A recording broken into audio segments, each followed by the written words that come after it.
A Matiang'i-led opposition frontier is now telling pro-government leaders or members of parliament who think that they are responsible for the criminals and goons who did infiltrate the otherwise peaceful protest to cause chaos, to make sure that they follow the law and arrest those whom they think were responsible instead of mere talks in government, since they are the people with the necessary machinery to make sure that justice is served. Or actually, even lying requires a bit of common sense. Yes. Because the question is this: ask yourself this, and then, by the way, we shouldn't make excuses about public responsibilities. Yeah. So if the opposition are organizing these things and crossing this, unangoja virimbi ya nani kukamata hao watu wa opposition? Kamata wote. Yeah. If you have facts about it, you are saying so and so is funding this, so and so is funding. Why are you telling us the story? It is a statecraft 101. Yeah. Government officials, whether they're cabinet ministers or anybody, should never, ever make allegations. Why? Because they have the instruments of power, they can act. So they make allegations and tell you to do what? Because you cannot arrest those people. Instead of telling us if so and so is doing this, tell us, arrest them and take them to court and produce the evidence that you have so that these people face the law. So let's not make excuses. That's why I keep saying, for us, I mean, I personally will not budge high or bend from responsibility on matters such as this. So where there are facts, let's go the direction investigations will check us.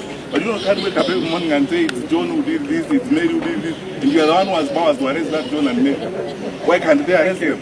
In another move that seems to be shocking, Junet Mohammed has continuing castigating the former Deputy President Rigathi Gachagua and now the leader for the Democracy for the Citizens Party, saying that he is the person who orchestrated the June 25th protest. But we all remember that the protests were meant to commemorate the fallen heroes that were killed back in 25th July 2024. Like we say, guns don't kill people, bullets don't kill people, but it is people who kill people, because it is the policemen who pointed a point blank at the protesters and shot them. Unfortunately enough, even in these demonstrations, we saw people being unalived, an act of extrajudicial killing. Junet is forgetting that back when they were demonstrating, they had issues that they were fighting for, similar to these protests that are now happening. Anyway, let us listen to his kind of reasoning. And as I end this, I will say, wise, the observing table manners. When you are eating, you be silent. Of creating division, telling Kenyans you have shares, you have no shares. That is why he was impeached. Now, when you get impeached and you lose your job, you want to take this country to anarchy, Mr. Speaker. Mr. Speaker, an impoverished people. Mr. Speaker, we will not allow that. Yesterday, we were told we were commemorating the Gen Z's death, Mr. Speaker. Is Honorable Kalonzo Musyoka Gen Z? Is Eugene Wamalwa Gen Z? Is Rigathi Gachagua Gen Z? Is Jimmy Wanjiga Gen Z? Is Maraga Gen Z of all people?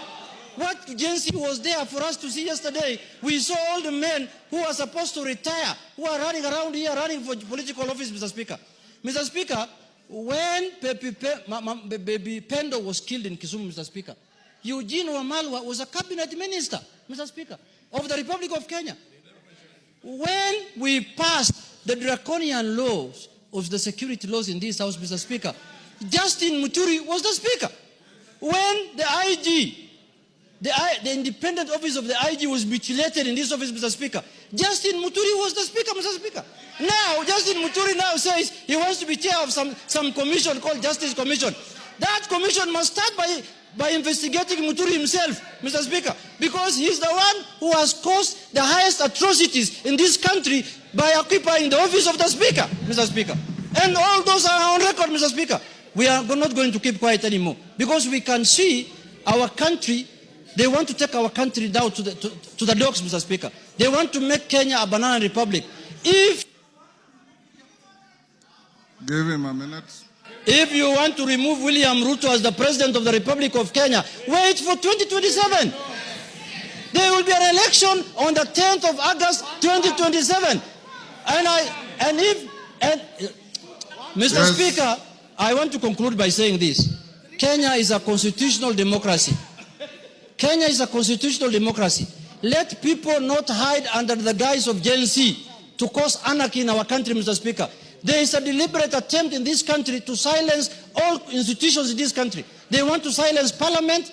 They want to silence everyone who speaks for the people, so that the only people who can speak are the civil society, LSK, and other kind of people. Mr. Speaker, I look at now the chair of LSK, who is my friend. Her mandate has expanded from legal issues now to political issues. Now we should elect the president of LSK through universal suffrage. Because, Mr. Speaker, that's the work she's doing. She's doing politics all the time, Mr. Speaker, which is good for the country, but she should limit her work to advocacy of rights of the people, Mr. Speaker. Mr. Speaker, I want to say this in conclusion finally, that what happened yesterday was an attempt to take over power unconstitutionally, to do a coup on the governance, on the government of the Republic of Kenya. We lost an election as ODM. We disputed the election. We went to the Supreme Court. The Supreme Court told us, you have lost the election. We abided by the decision of the Supreme Court. We never attempted to overthrow the government. What the hell can this Rigathi Gachagua do that he can take power through an orthodox means? Gachagua must be arrested as early as tomorrow morning. Honorable Wakili Edward has also warned the MPs to revisit themselves and ask themselves, why is the country under this unrest? Instead of blaming each other, it is time to find what exactly is ailing the country that is bringing in these frontiers that are fighting for their rights. Why is the country angry? Why is the country angry? The country is angry because the youth do not have a job. The country is angry because there's overtaxation. The country is angry because the government has refused to listen to them. Yesterday it was Raila. Today you are saying it's Gachagua. What I want to tell you is this. Unless we address the core issues affecting this country. MP Wanjiku has also mercilessly destroyed Junet Mohammed for alleging that it is Rigathi Gachagua responsible for the violent protests or the criminals who infiltrated the protest. Remember, I had already done a piece warning how the pro-government leaders had planned to infiltrate criminals to conduct acts of violence during the protest, so to term the movement as violent and therefore get a reason to ban it. Was Honorable Rigathi in Mombasa? Was Honorable Rigathi in Kakamega? Was Honorable Rigathi everywhere?